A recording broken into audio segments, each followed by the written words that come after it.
Hey y'all, it's hot up in here in San Francisco. Hope you guys are doing well. This is episode, I can't believe it, 50. Is it 50 this way or 50 this way?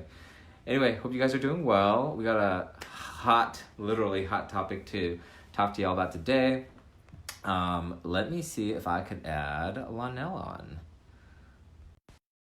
We talked about staying the course. So if you didn't watch that one, it's there. This week we're talking about the summer slowdown. What's up? Hey, can you hear me now? Can you hear me now? I can hear you perfectly. You're not echoing. Am I echoing? Nope. Hey, Alex. Are we echoing? Hope you're doing well over there in the Midwest. I'm hanging in Hey, there. Kevin. Kevin is in San Jose today.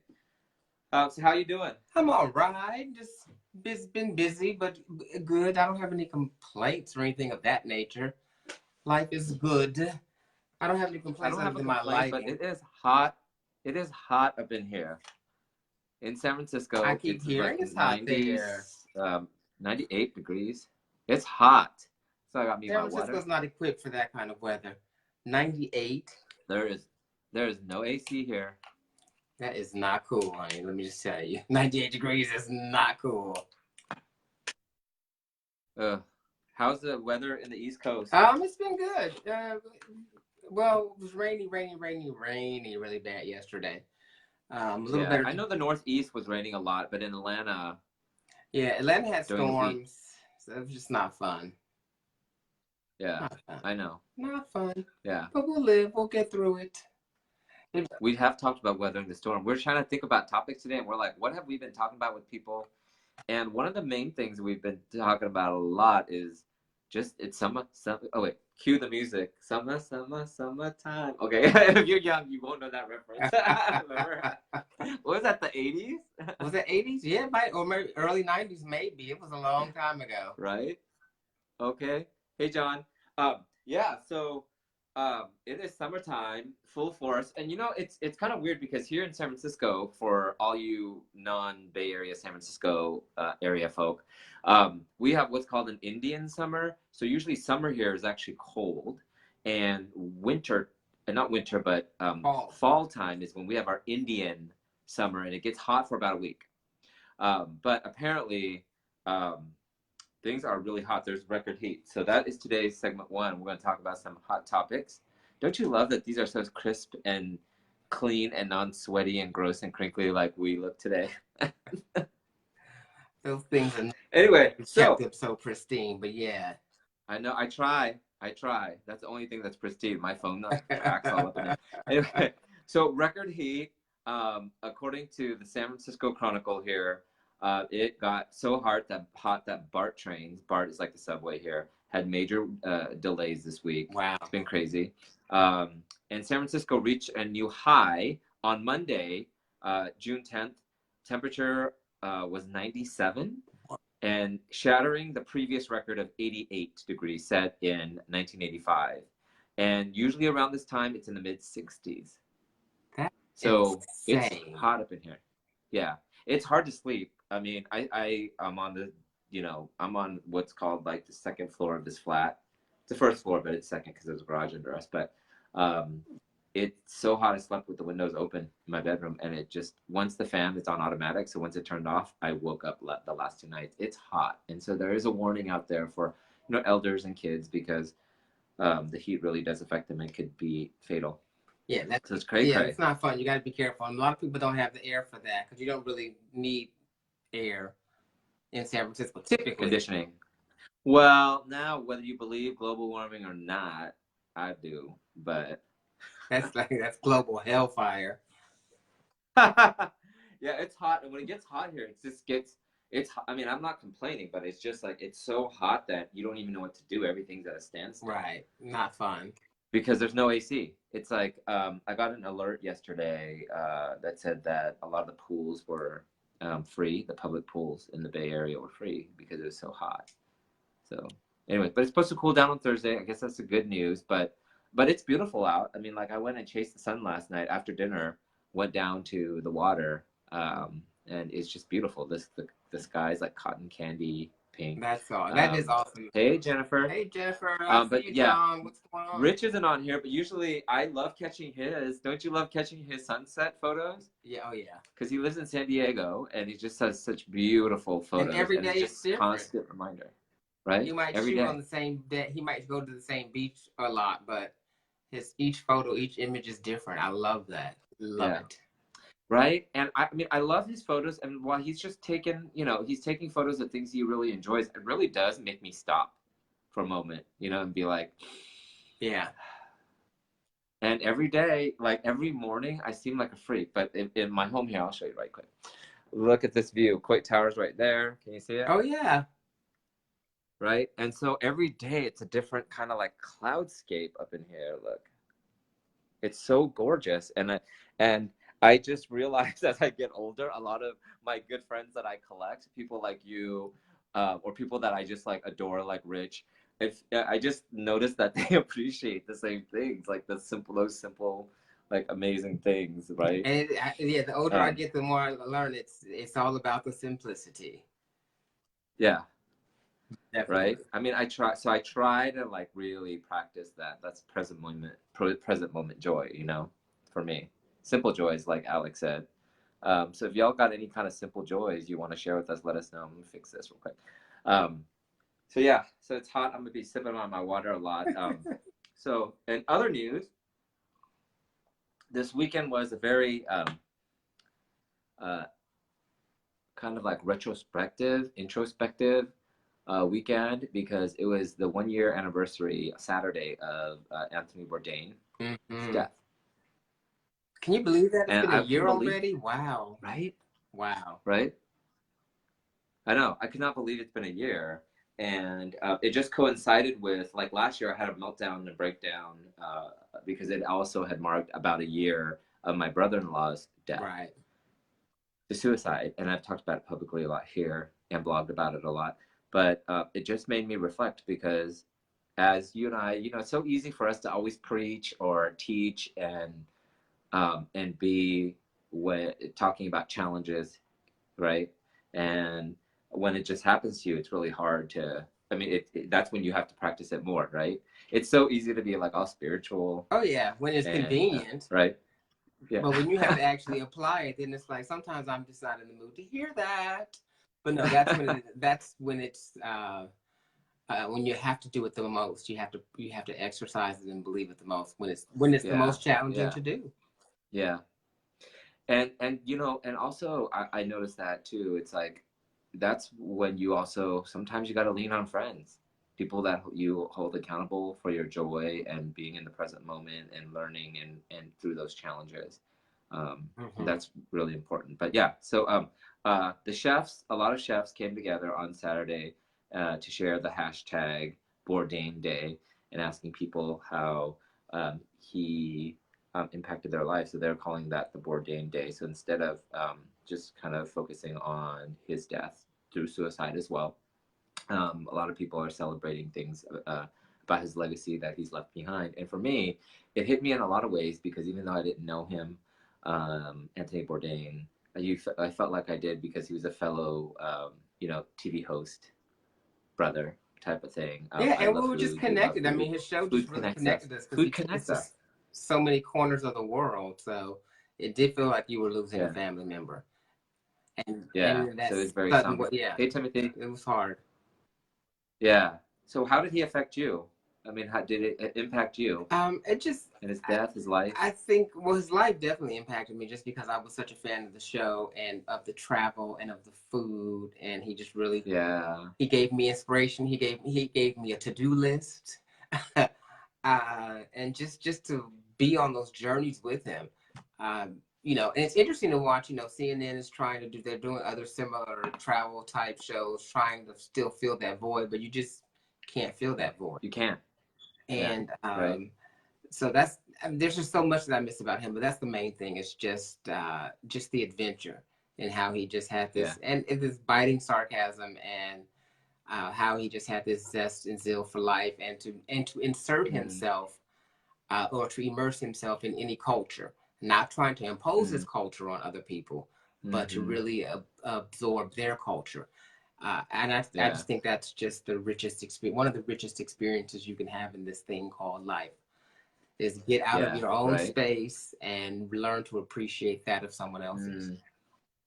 In the Asian culture, food to us, it means love. Like my mom never said I loved you, but it's like, you know, when I go to back to Sacramento, she's like, "Did you eat? Did you eat yet?" You know, and so that is like, you know, he got it right. He used food as an entryway into a deeper cultural, spiritual, really conversation. I thought so. I thought that was really beautiful. Segment 2, dump the hump. Since today we're talking about the summer slowdown, how summer actually forces us to slow down. A lot of families go on vacation, business, a lot of business stuff slows down as people travel. Right. So let's chat a little bit about being lazy, taking naps, being okay with not having a to-do list. Because you know what's funny is that I remember once I got really sick, stricken with the flu for like a week, and I realized I was telling people, yeah, it was just nice to the silver lining of it, because I like to find silver linings of things.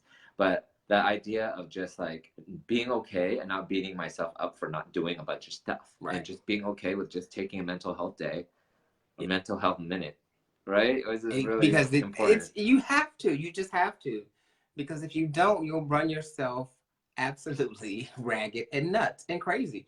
Because if you don't have the courage to put yourself on that schedule or to stop people, other people won't care. They'll just keep loading your schedule up.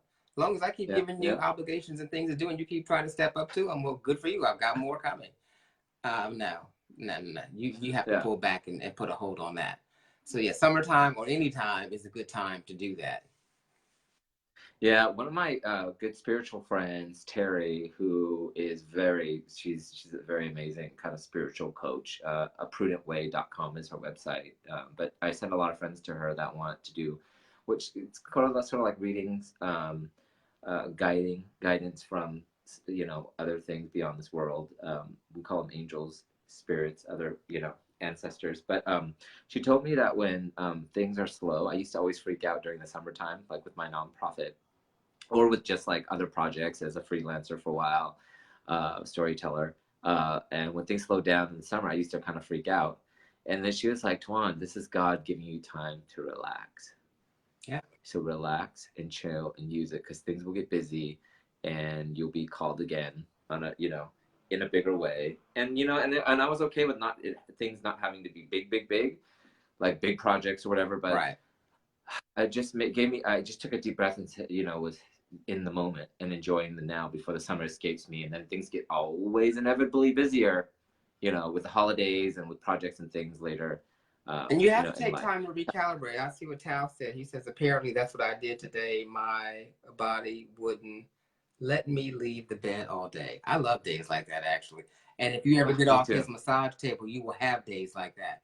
But you've got to, because that's a perfect example, because your body will shut you down if you don't take time. I try to do some type of centering or recalibration daily, even if it's just for a few moments.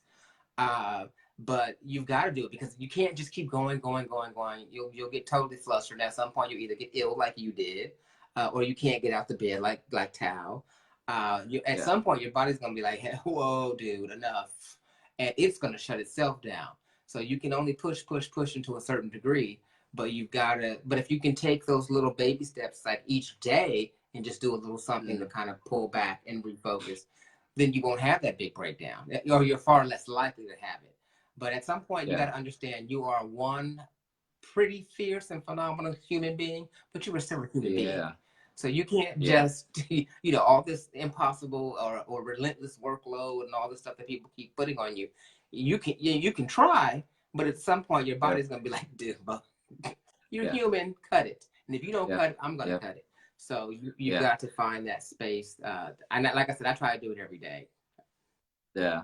I love that you said that, because your body is really a GPS that is connected to this higher vibration of something beyond us, right? This body is the thing that's a buffer, I think, between like the spiritual realm and the spirit behind us, or the, you know, the ethos, and, you know, and so you got to listen to that, whether, you know, you're getting stomach aches a lot, or you know, because you're so stressed that you're having either vision or stomach or bowel problems or things like that. You have to pay attention to that because your body will shut something down. And stress is that's an indicator that leads to disease or dis-ease. Yes. So you've got to pay attention to that.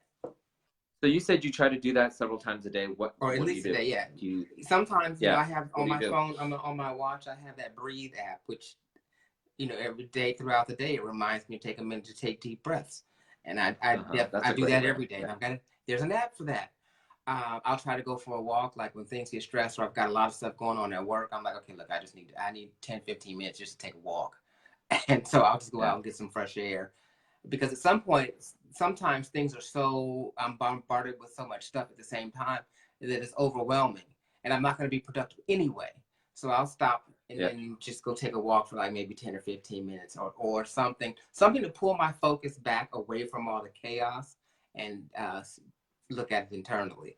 And like for me, it's the breathing thing. Or like I said, if I'm overwhelmed at home or work on the road while I'm working, I'll just go for a walk or try to do something. I'll just stop. Even if it's just for a minute or two.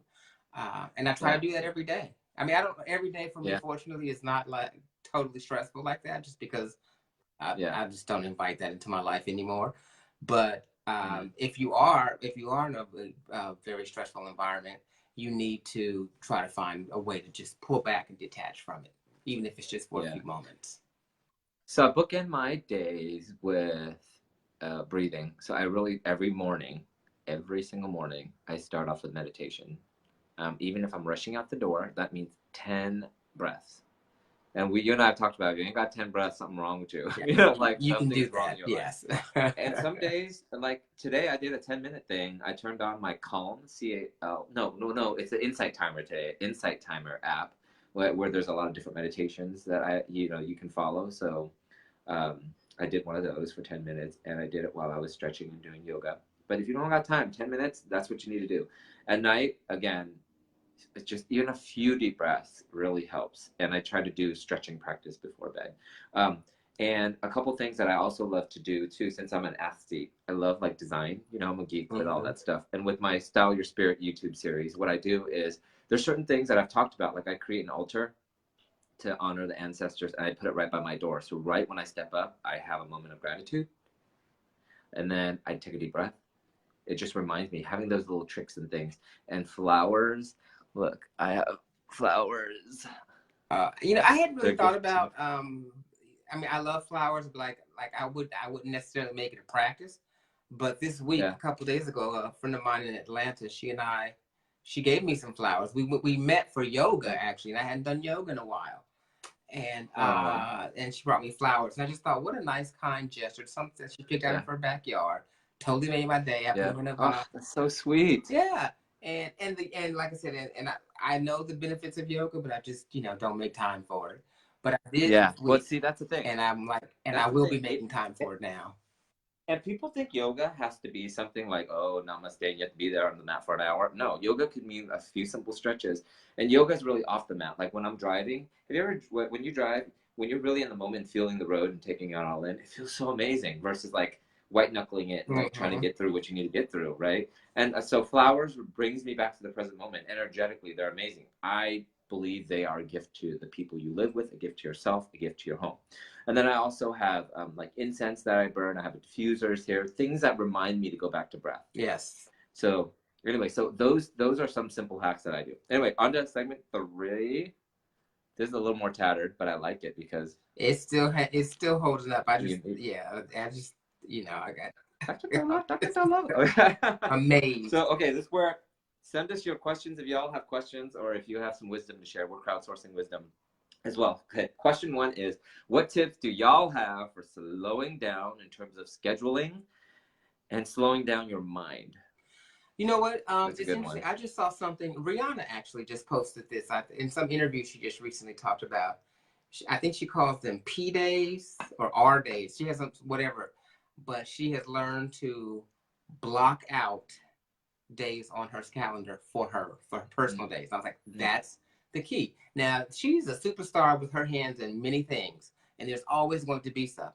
But she was talking about in this particular interview how she's in, she's in a relationship, so she's going to make time for that. She's got to schedule that into her day. Mm-hmm. So I love how she takes time now and she just blocks off days to do things on her calendar. And that's what you have to do. Mm-hmm. You literally have to make yourself part of that schedule.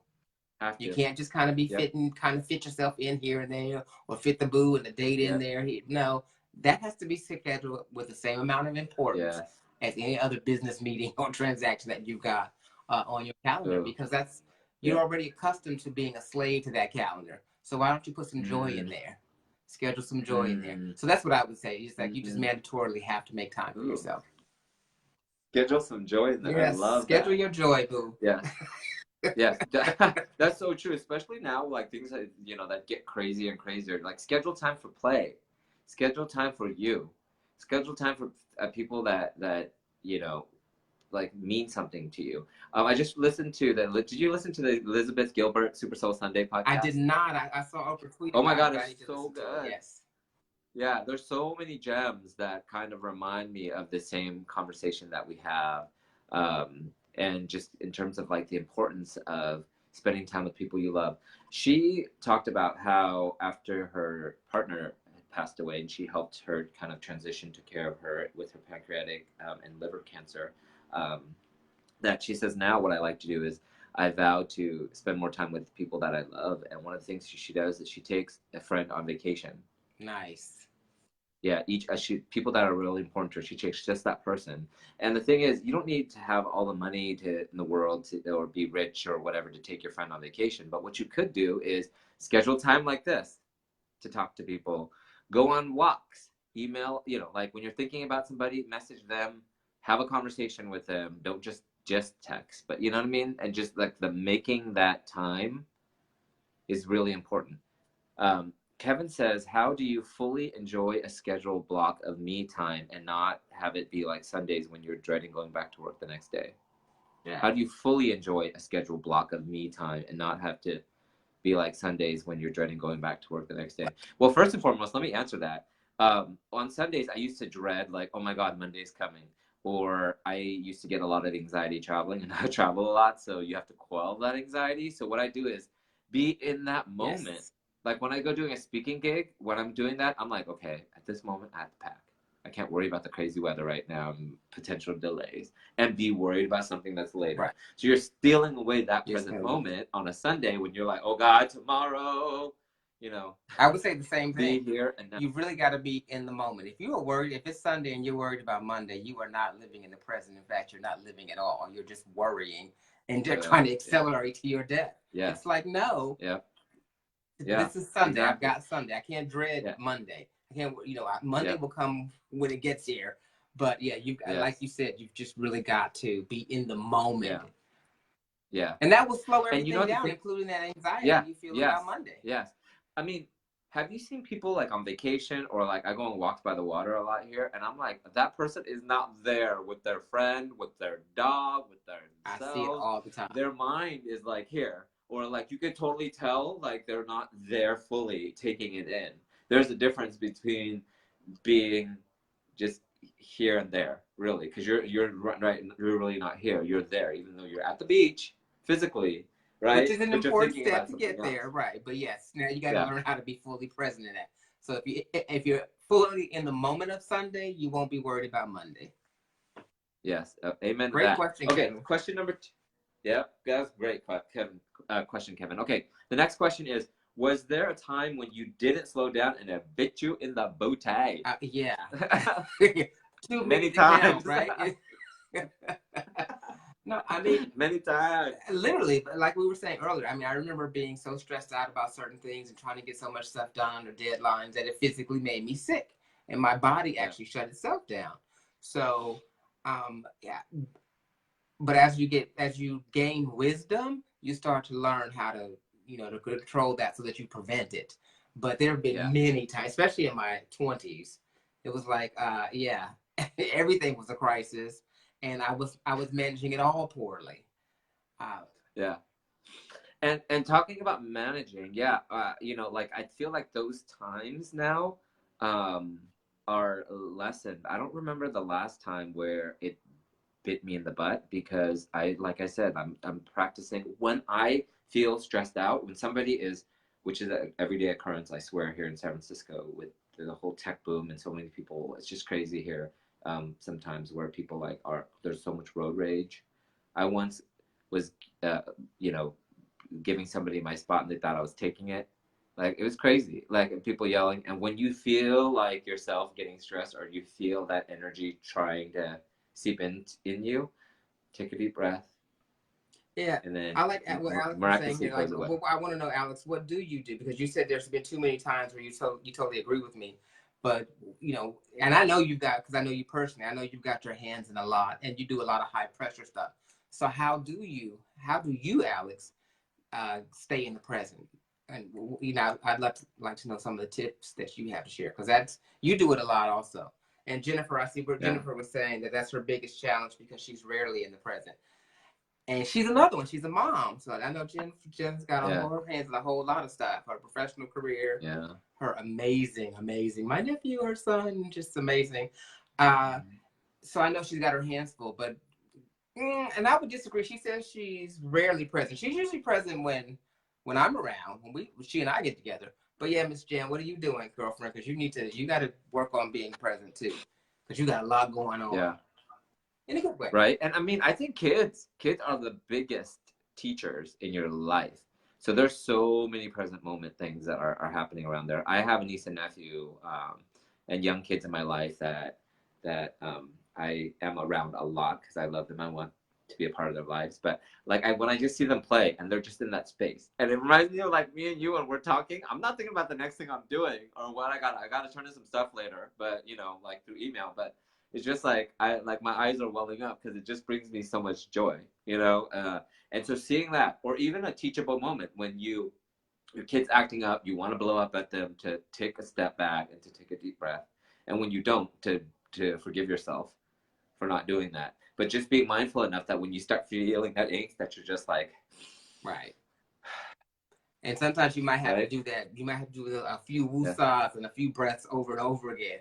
But you've got to address it, because acknowledging what's going on and taking action, and that's the biggest step towards improvement. Yeah, or you know, big step of improvement is throw the phone at them. No, I'm just kidding. All right, Naomi. Which takes us to the next segment, the digital detox.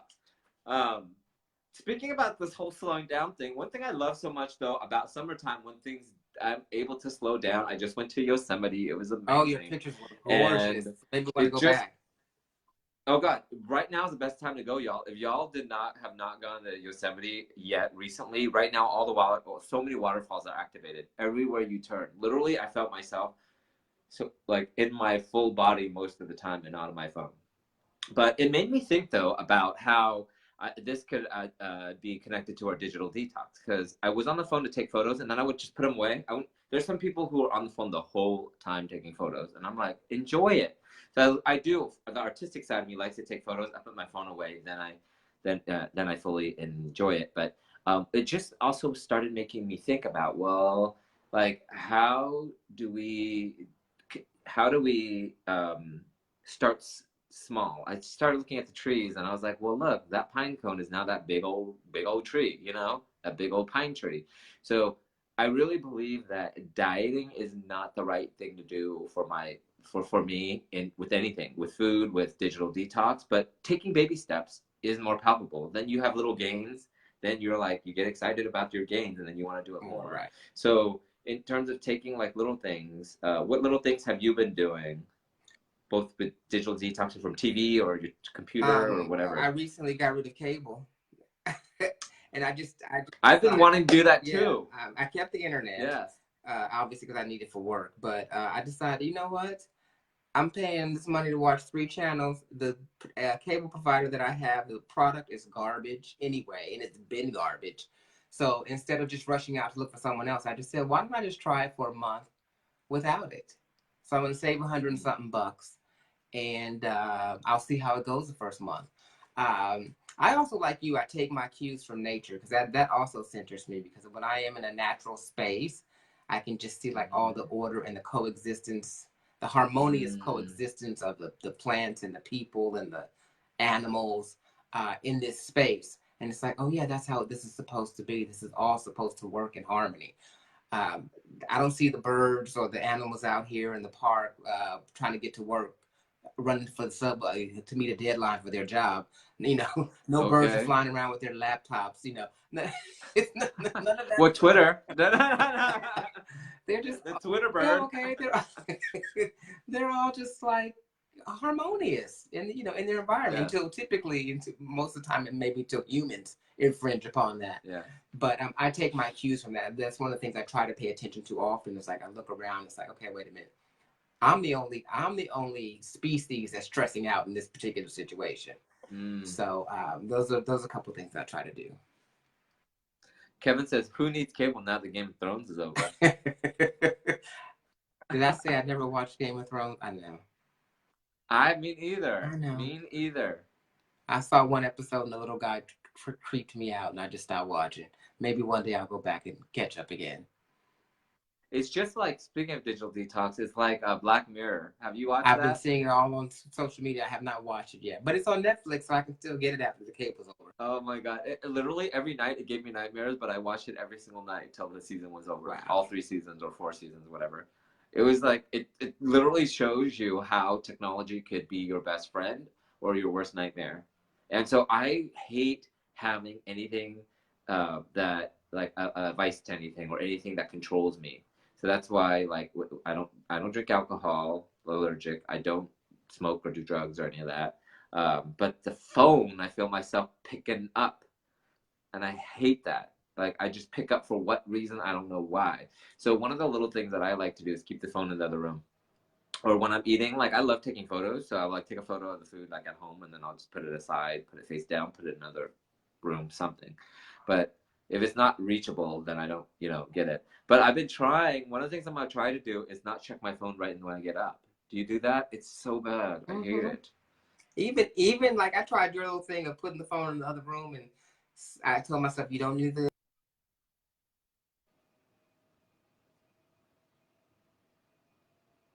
You're freezing up there, Lonnell. Meanwhile, let me see if y'all can hear me. I'm going to read Alex's comment as Lonnell tries to maybe get back on. If y'all are here, let me know. Alex says, there are many times which is meant to be embraced personally, and that doesn't necessarily need to be shared publicly. Amen to that. For self-care, with a career that is a go, taking moments once a week in nature, walks, and going to places, to the lake, beaches, rivers, so peaceful. Amen. I love doing that too. Okay, I think we lost Lonnell. I think his internet is slow where he's at today. Kevin says, Lonnell got digitally detoxed. Okay.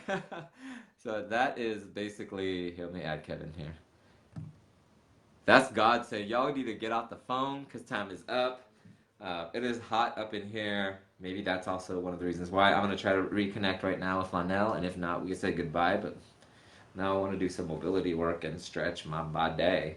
Let's see. It's trying to connect Lonnell, and it doesn't work. It is really a great time to be like, bye, because it's hot up in here, and we need to digitally detox. Taking its time. But anyway, thanks for joining us today. We want to know how your summer slowdown is taking effect on you, how you're getting through the summer heat, the idea of slowing down and needing to slow down and being okay with slowing down.